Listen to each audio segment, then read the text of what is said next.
This story is titled, My Parents Plotted to Trick Me into Paying for a Family Trip to the Bahamas, so I Turned the Tables on Them. Hi everyone, before we dive in, a quick favor. If you enjoy content like this, please hit the subscribe button. It's free, supports the channel, and makes sure you never miss out on amazing videos. Alright, let's get started. Alright, here's the deal. I'm 25, male, and until last year I thought I was doing pretty well for myself. I had a decent job in tech, a tiny but comfortable apartment, and I was handling my own life without any handouts. But my parents somehow managed to pull me back into their chaotic orbit, all because of my older brother Mike. Now, let me set the stage here. Mike is 27 and still living at home. He's been figuring things out since he was 17. High school? Barely graduated. College? He's been through 3. The first one booted him out for failing nearly every class except for gym, and the second gave him the boot because of disciplinary issues. He says it was because the professors didn't understand his creative approach to deadlines. But come on, we all know that's code for partying too much and skipping assignments. I can't even remember the deal with the third one, or the excuse he'd made. Jobs? Oh, those are a joke. Mike's job history is basically a revolving door. He worked at an electronics store for a while but got caught giving discounts to his friends. Then he tried being a barista, but quit because the customers were too demanding. His most recent gig was at a gym, where he lasted 2 weeks before declaring that early shifts were toxic to his lifestyle. Meanwhile, there's me. I worked my butt off through college, juggling part-time jobs and scholarships to graduate debt-free. I've got a solid job, pay my own bills, and even managed to start building up some savings. But apparently, in my family, being the responsible one doesn't mean you get a pat on the back. It means you're the one they call when they need something. So last year, my parents invited me over for Sunday dinner. No big deal, they do that a lot. My mom makes this amazing lasagna, and my dad likes to grill me about my plans for the future while sipping on his iced tea. It's their thing, but this time I could tell something was different. We're halfway through dinner, and Mom hits me with this. Lucas, honey, we've been thinking, wouldn't it be nice if you moved back home for a while? I almost choked on my garlic bread. What? Why would I do that? Well, she said in her best soothing voice. It just makes sense. Housing prices are insane, and rent is throwing money away. If you moved back, you could save so much for the future. Dad nodded like he was in on some genius plan. Exactly. You're young, Lucas. This is the time to be smart with your money. Plus, you'd be helping out the family. There it was, the guilt trip. My parents are masters at this. They've been playing the family helps family card for as long as I can remember. When Mike wrecked Dad's car as a teenager, family helps family, Lucas. When Mike needed money for books, which I later found out went towards some gaming console, family helps family, Lucas. Still, they made it sound so logical. It'd only be for a little while, Mom added. And it's not like you wouldn't be contributing, just a small amount for rent and groceries. Way less than you're paying for that apartment of yours. I didn't say yes right away. I mean, I liked my apartment. It was tiny, sure, but it was mine. No one nagging me about dishes in the sink, no random family drama, and definitely no Mike bumming around in his pajama pants at 2 p.m. But I also couldn't deny they had a point. Rent was eating up a big chunk of my paycheck, and moving back home could give me a chance to save up. Just think about it, Mom said, flashing that hopeful smile she always uses when she wants me to agree to something. No rush. I spent the next few days mulling it over. On paper, it made sense. I could save money, maybe even enough for a down payment on a house someday. And yeah, part of me thought it might be a chance to reconnect with my family. Things had been a little distant between us since I moved out, and maybe this could fix that. So, after a lot of back and forth in my head, I called Mom and said I'd do it. She sounded thrilled. Oh, Lucas, you won't regret this. It'll be so nice to have the family together again. Looking back, that should have been my first red flag. She sounded way too excited about what was supposed to be me helping out the family. But at the time, I didn't think much of it. I figured they were just happy to have me around again. I moved back in the next weekend. They gave me my old room, which hadn't changed much since high school. Same twin bed, same posters on the wall. It was a little weird, but I told myself it was temporary. For the first few weeks, everything seemed fine. I paid a small rent payment, way less than what I'd been paying for my apartment, and helped out with groceries. It wasn't ideal, but it wasn't terrible either. I told myself I'd made the right decision. Mom would gush about how nice it was to have me back, and Dad kept saying things like, "It's good for the family to stick together." Even Mike was weirdly pleasant at first, cracking jokes and actually cleaning up after himself once or twice. But in hindsight, I should have known better. My parents are pros at making things seem fine on the surface while quietly pulling the strings behind the scene. And Mike? Well, Mike's just Mike. He's been riding the family gravy train for years, and I should have realized that my return was just another stop on his endless ride. At the time, though, I was optimistic. I thought this could actually work. I thought I was helping my family while helping myself. But, as you've probably guessed, it didn't take long for things to start feeling off. It started small, little things here and there. For example, Mike's room suddenly got a serious upgrade. I walked past his door one day and saw him setting up a huge flat-screen TV on his wall. His desk had a brand new gaming PC, complete with one of those ridiculous chairs that light up. I asked him where he got the money for all that, and he just shrugged. "I've been saving," he said, without even looking up. Saving from what? I wanted to ask, but I let it go. Maybe he had saved up. Stranger things have happened. But then there was the fridge situation. Every time I bought groceries, it felt like they disappeared within 48 hours. I'd stock up on basics, eggs, milk, bread, a few snacks, and the next day I'd find Mike chowing down on a sandwich the size of my head with half the loaf of bread gone. "Did you eat the last of the eggs?" I asked him one morning. "Yeah," he said casually, scrolling on his phone. "I made an omelet. You want me to pick up more or something?" I stared at him, speechless. The guy hadn't bought groceries in years, and now he was acting like it was a minor inconvenience for me to ask. I told Mom about it later, and she just laughed. "Oh, you know Mike. He doesn't think about those things." I'll remind him. Then came the delivery. Every other day, it seemed like Mike was getting a package. Shoes, clothes, random gadgets, stuff he clearly didn't need. Once, a delivery guy handed him a massive box that turned out to be a brand new sound system. He was practically giddy setting it up. "Where's all this money coming from?" I asked, trying not to sound too accusatory. "Oh, here and there," he said vaguely. Here and there apparently meant my wallet, because the next time I went to do the grocery run, Mom handed me her card and said, "Use this for the family stuff, and if there's anything extra, just cover it. I'll pay you back later." I didn't think much of it at first. I figured it was one of those, "we'll square it up later" kind of deals, but later never came. By the time I realized she wasn't keeping track, I'd already covered hundreds of dollars worth of groceries. And then there was the rent situation. When I first moved back, we'd agreed on a small, fixed amount I'd pay each month.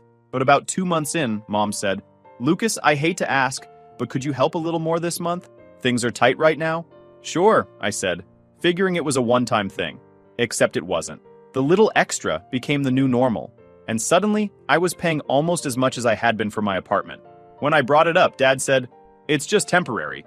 You're in a better financial position than we are right now, and it's good for the family." That phrase, "good for the family," was starting to sound like a broken record. It wasn't just the money, though. It was the whole vibe. I started noticing how everything revolved around Mike. If he wanted something, my parents bent over backward to get it for him. If he needed to borrow the car, no problem. If he wanted to have friends over for a movie night, Mom made snacks and told me to be flexible about the noise. Meanwhile, if I so much as left a dish in the sink, I got a passive-aggressive comment about how we all need to pitch in. One time, I overheard Mom on the phone with her sister, bragging about how Mike's finally getting his act together. She went on and on about his plans to start a business. Some vague idea about creating custom sneakers or something. "Lucas is helping us keep things stable," she said, as if my contributions were just some side note in the grand saga of Mike's life. That was it. I walked upstairs, shut my door, and sat on my bed, fuming. How had I let things get to this point? I was busting my ass at work, paying for everything, and dealing with this nonsense, while Mike got to coast through life like it was one big vacation. I started replaying everything in my head. Mike's new TV, the groceries disappearing, the constant deliveries, the never-ending rent hikes. It all started to click. This wasn't about helping the family. This was about me funding their lifestyle, with Mike as the star player, and me as the background character keeping the lights on. The next day, I tried talking to my parents about it. I sat them down and said, "Look, I feel like I'm contributing a lot more than we originally agreed on. Can we go back to what we talked about in the beginning?" Mom gave me her usual sweet smile. "Oh, Lucas, we're so grateful for everything you're doing. It's just that things are a little tough right now. You know how it is." Dad added, "It's not forever, just until we get back on our feet." They always had an excuse. Always. And every time, they made it sound like I was the bad guy for even bringing it up. After that conversation, I started paying closer attention to how things were being handled. I noticed how often Mom and Dad would whisper to each other when they thought I wasn't listening. I saw how Mike seemed to have an endless supply of new projects that required my parents' financial support. And I realized something else. This wasn't going to stop.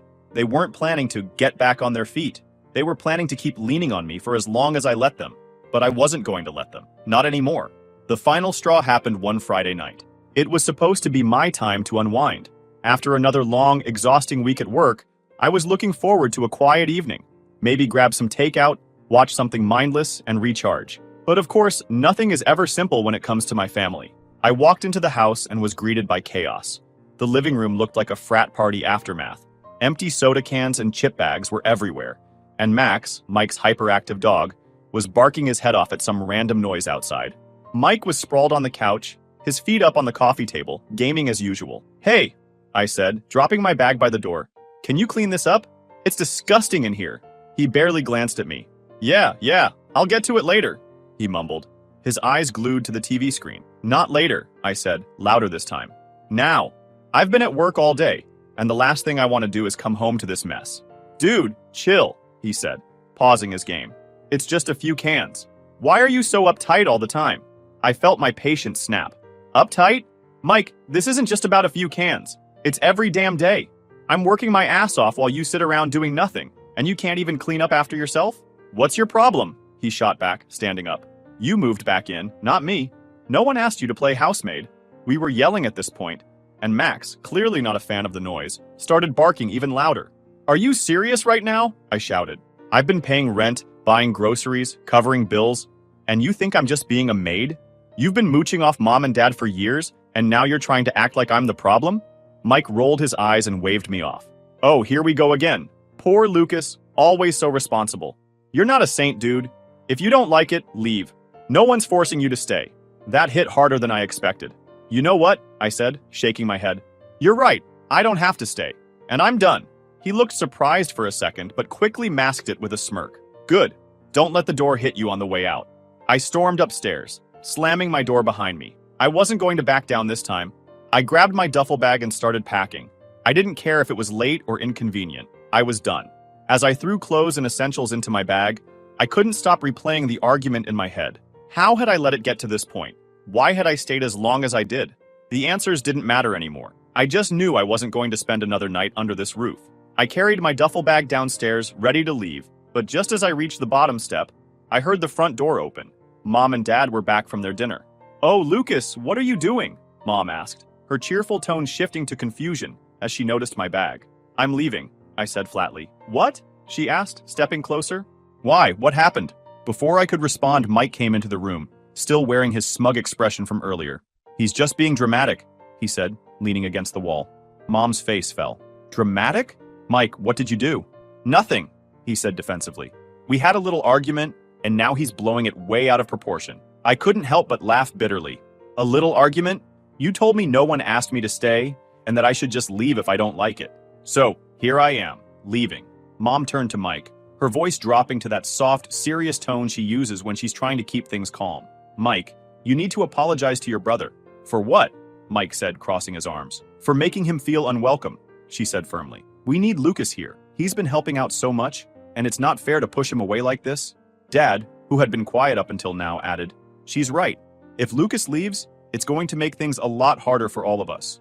You need to make this right, Mike." Mike groaned. "Fine, I'll apologize. Whatever."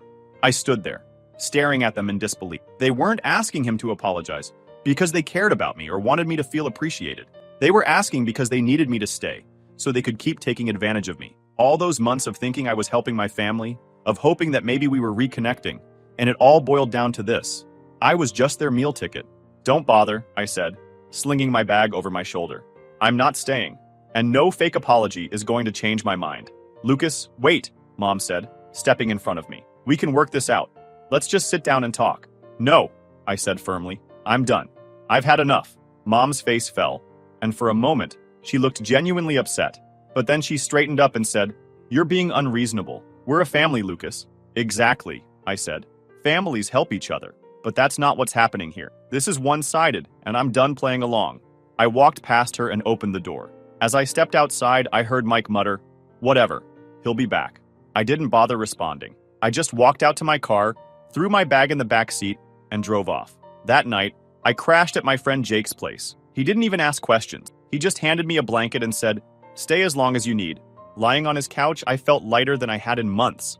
For the first time in what felt like forever, I wasn't carrying the weight of my family's expectations on my shoulders. I knew they'd blow up my phone the next day, and they did. But I didn't care. A couple of months after I moved out, I was finally starting to feel normal again. Living at my buddy Jake's place had been a lifesaver, and I'd eventually found my own apartment, a small but cozy spot that didn't come with all the strings attached to living with my family. I was settling into a routine, and life was peaceful. Then one day I got a call from Mom. I didn't pick up at first because, honestly, I wasn't in the mood for one of her guilt trips. But she left a voicemail, so I opened it later. "Hi, Lucas. It's Mom. I just wanted to talk. We've been thinking about you and really miss having you around. We know things got tense, but we want to make it up to you. Give me a call back when you can. Love you." That "love you" at the end felt so forced it made my skin crawl. Still, I figured I should at least hear her out. Maybe this was an olive branch. So I called her back. She answered on the first ring, her voice syrupy sweet. "Lucas, I'm so glad you called. How are you?" "Fine," I said cautiously. "What's up?" "Well," she started, drawing the word out. "We've been talking, and we realized we didn't treat you very fairly when you were living here, and we feel awful about it." I wasn't buying it. "Uh-huh. So," she continued, "we were thinking we could do something special as a family. You know, to reconnect and make things right. What do you think about a luxury family vacation?" Now, if this had been anyone else, I might have been excited. Who doesn't love a good vacation? But this was my family, and I knew better than to trust anything that sounded too good to be true. Still, I played along. I don't know," I said. "What kind of vacation?" "A tropical getaway," she said, her voice practically dripping with enthusiasm. "Beautiful beaches, amazing food, relaxation. It'll be perfect. We were thinking of a resort in the Bahamas. What do you think?" I hesitated. It was tempting. A vacation like that sounded amazing, and honestly, I could use the break. But this was my parents, and they didn't have a great track record when it came to being upfront about things. "Okay," I said cautiously. "Let me think about it." "Oh, wonderful," she said, clearly trying to hide her eagerness. "Take your time, but let us know soon so we can start planning." There was no way this was as innocent as it seemed. My family didn't just want to reconnect, they wanted something. And considering how things had gone before, I had a pretty good idea of what it was. Still, I figured I'd stop by their place to hear the full pitch. If nothing else, it might be entertaining. So, a few days later, I drove over to the house. When I got there, everything seemed normal. Too normal. Mom greeted me at the door with her usual over-the-top enthusiasm.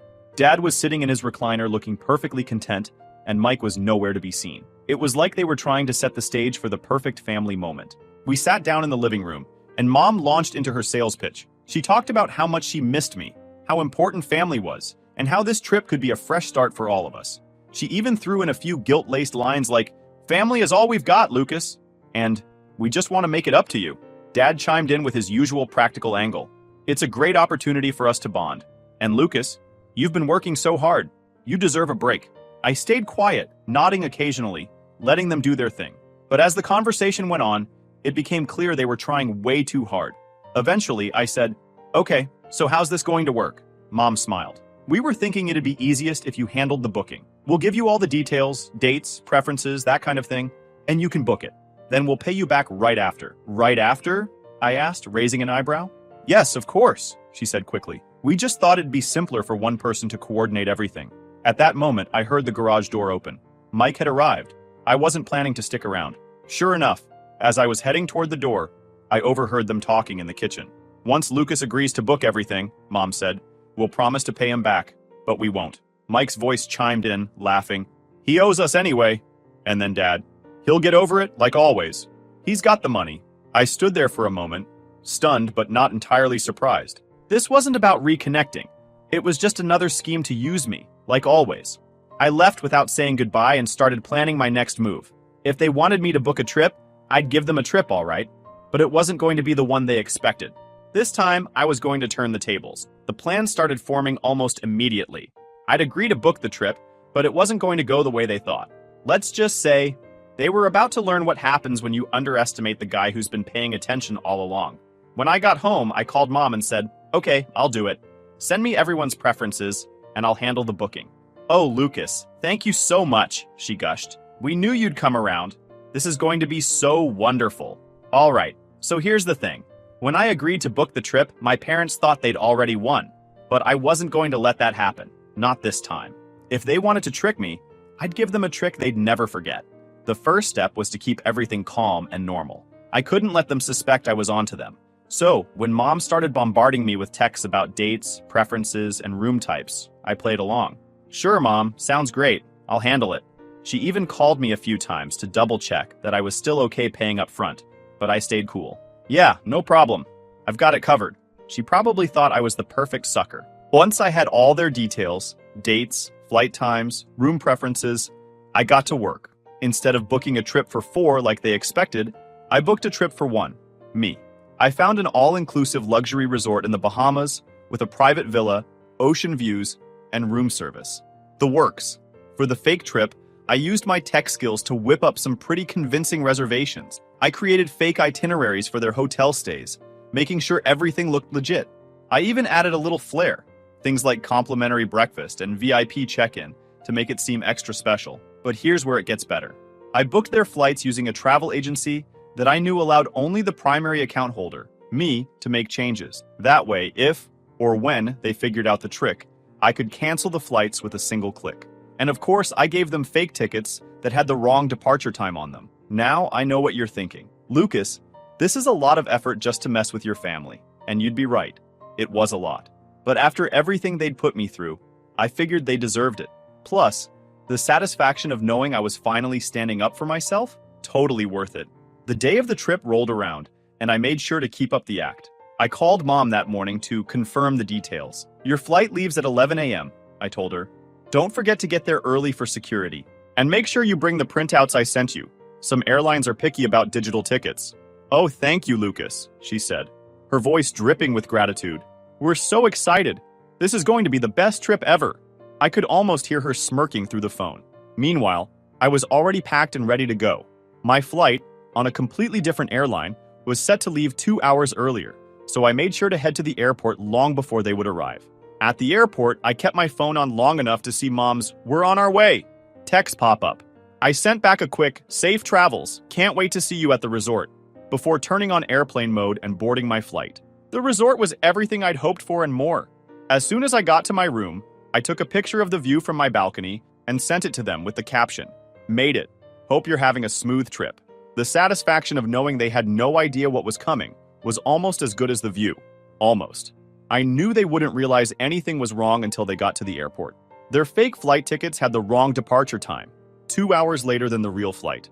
By the time they showed up at the gate, the plane would already be in the air. I imagined the scene. Mom frantically waving the fake tickets at the airline staff, Dad grumbling about how this is why we don't let Lucas handle things, and Mike standing off to the side, probably scrolling on his phone, completely oblivious to the chaos. But that wasn't the best part. The best part was that once they realized the flight had left without them, they'd call me. And when they did, I'd be ready. Sure enough, my phone buzzed about an hour after their flight was supposed to depart. It was Mom. I let it ring. Then Dad called. I let that one ring too. Finally, Mike sent a text. "Dude, WTF? The flight's gone."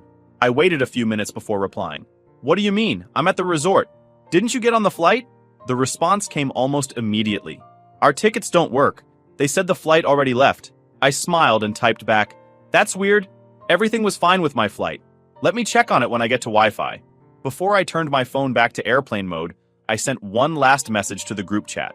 A picture of me lounging by the pool, sunglasses on, drink in hand, with the caption, "Enjoy your vacation. Oh wait, guess it's just me this time. Cheers." And then I turned my phone off. The next few days were bliss. I swam, ate incredible food, and lounged in the sun without a single guilt trip or passive-aggressive comment from anyone. Knowing they were stuck at home trying to figure out what went wrong made it even better. Today's my last day here. I feel completely refreshed. But I also know the real fun is waiting for me back home. I'll update you soon after I get home. Update 1. All right, so let me tell you what happened when I got back from my solo luxury vacation. I knew the fallout was going to be epic, but even I wasn't prepared for how ridiculous my family's reaction would be. If you thought they were manipulative before, just wait. I flew back home after the most relaxing week of my life. The resort was perfect, and for once I felt like I'd treated myself the way I deserved. But as soon as I got to my apartment, I saw them. Yep, my parents and Mike were camped out right outside my door, like they were staging an intervention. Mom looked furious. Dad was red-faced and pacing, and Mike, well, He just looked annoyed, probably because he had to leave his PlayStation for this. The moment I stepped out of the elevator, Mom launched into it. "How could you do this to us, Lucas?" she practically shrieked. "We were standing at the airport like idiots. The tickets you gave us didn't work." Dad chimed in, pointing an accusing finger at me. "You embarrassed us in front of everyone. The airline staff said those tickets weren't even real. Do you have any idea how that made us look?" I unlocked my door calmly and said, "Oh, I know exactly how it made you look." Then I walked inside, leaving the door open because I knew they weren't going anywhere until they got their rant out. Mike was the last to enter, muttering, "This is so dumb," under his breath. For once, I agreed with him. "Sit down," I said, motioning to the couch. They didn't. Instead, Mom crossed her arms and stood in the middle of the living room, her face a mix of anger and frustration. "Why would you do this, Lucas?" she asked, her tone switching to the classic disappointed parent voice. "We just wanted to spend time with you as a family." I couldn't help but laugh. "Family? Really? You mean the same family that plotted to use me to pay for the whole trip? The same family that wasn't planning to pay me back? I overheard you in the kitchen, remember?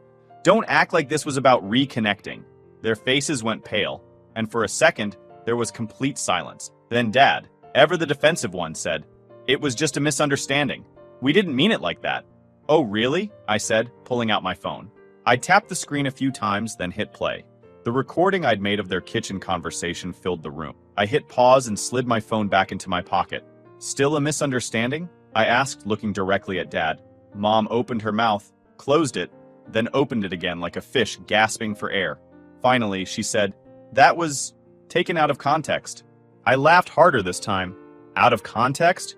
You literally said you weren't going to pay me back. How much clearer does it need to be?" Mike, who had been unusually quiet, finally spoke up. "Okay, fine.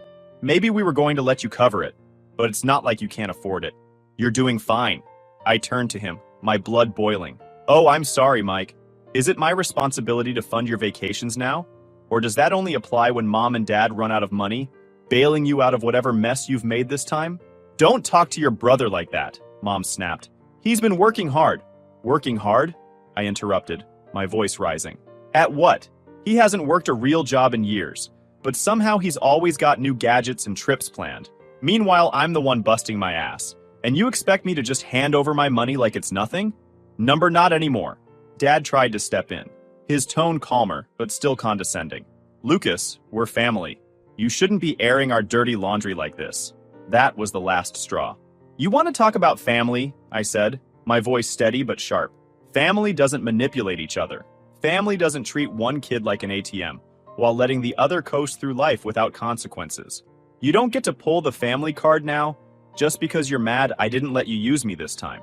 They didn't have much to say after that. Mom tried to guilt me one last time, saying, "You've changed, Lucas. You're not the same person you used to be." "Yeah, I have changed," I said. "I've learned how to stand up for myself, and you're mad because you can't control me anymore." With that, I opened the door and gestured for them to leave. "We're not done talking about this," Dad said as he walked out. "Oh, I think we are," I replied, shutting the door behind them. The next day, the real fallout began. My phone started blowing up with messages from extended family and mutual friends, all saying some version of, "How could you treat your parents like that?" and "You're being so selfish." Apparently, Mom and Dad had wasted no time spreading their version of the story. According to them, I'd tricked them with fake tickets as some kind of cruel prank, leaving out the part where they were planning to screw me over in the first place. So now I'm thinking about getting back at them. I have something in mind. I'll update you guys after it's done. Update 2. Hey again, Reddit. Here's the update you've all been waiting for. After the chaos my family had caused, I decided to lay it all out there. No more secrets, no more pretending. I figured if my parents were going to tell their version of the story to everyone who would listen, I deserved to tell mine too. I had to set the record straight. So, I did what any sane person in this day and age would do. I took it to Facebook. I wrote a long, detailed post explaining everything. I started with how my parents convinced me to move back home under the guise of helping the family, only for them to slowly shift all the financial burdens onto me. I laid out how they'd been using me to bankroll Mike's lifestyle, while making me feel like I wasn't contributing enough. I didn't hold back. I described how I overheard their conversation about tricking me into paying for the vacation, how they had no intention of paying me back. Of course, I also included the part everyone was most curious about, my revenge. But here's where I really drove the point home. I attached the recording, The one where my parents and Mike spelled out their entire scheme, laughing about it. I made sure to preface the post with a clear disclaimer. This isn't to humiliate anyone. I'm sharing this because my parents have been spreading their side of the story, and I think it's only fair that my friends and family hear the truth. You can decide for yourselves who's in the wrong. I hit post and sat back, waiting to see what would happen. The reaction was immediate. Within an hour, the post had dozens of comments and shares. People who had initially bought my parents' sob story started backtracking fast. I had no idea this was the full story, one cousin wrote. I'm so sorry for judging you, Lucas. You were right to stand up for yourself. A family friend who'd known us since we were kids commented, Wow, I always thought your parents favored Mike, but I didn't realize it was this bad. Good for you for getting out of that toxic situation. One of my mom's closest friends sent me a message saying, I can't believe they did this to you. I'm so sorry I believed them without hearing your side first. You didn't deserve any of that. As for my parents, oh, they were furious. Mom left a series of comments on the post, all variations of, I can't believe you're airing our private family matters online. You're making us look terrible. Dad's response was more threatening. He wrote, You better take this down, Lucas. You're crossing a line, and you'll regret it. I didn't respond to either of them. Instead, I edited the post to include a short update at the bottom. For anyone wondering, I stand by everything I've said here. I won't be taking this post down, no matter how many threats or guilt trips I receive. Mike, unsurprisingly, stayed silent on the post itself, but he did send me a private message that said, Wow, dude, really? You think this is okay? I didn't bother replying to him either. Over the next few days, the fallout continued. More relatives and family friends reached out, some offering support, others trying to mediate. A few suggested I should be the bigger person and take the post down to avoid further conflict. But at that point, I wasn't interested in conflict resolution. I was interested in finally being free from their manipulation. The breaking point came when my parents showed up at my apartment again.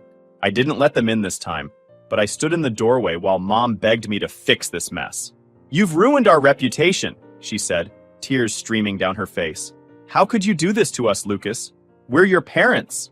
You ruined your own reputation, I told her. All I did was tell the truth. If that embarrasses you, maybe you should take a hard look at your behavior instead of blaming me. With that, I closed the door. Later that day, I made one final post on Facebook. I want to thank everyone who reached out with kind words and support. For those who think I went too far, I respect your opinion, but I stand by my decision to share the truth. To my family, I'm done. I've tried to help you, I've tried to set boundaries, and I've tried to be the bigger person. None of it has worked because you don't respect me or my contributions. From now on, I'm prioritizing my own well-being. Please don't call, text, or show up at my apartment. I'm moving forward with my life, and that doesn't include you. Then, after they saw my post, I blocked their numbers, unfriended them on Facebook, and set my profile to private. Life is quieter now, and I've been focusing on building relationships with people who actually respect and care about me. Cutting ties wasn't just the best decision for me, it was the only decision. To anyone reading this who's struggling with toxic family dynamics, you deserve peace, you deserve respect, and you deserve to put yourself first. Sometimes walking away is the most loving thing you can do for yourself. Thanks for sticking with me through all this wild ride. I'm finally free, and it feels incredible.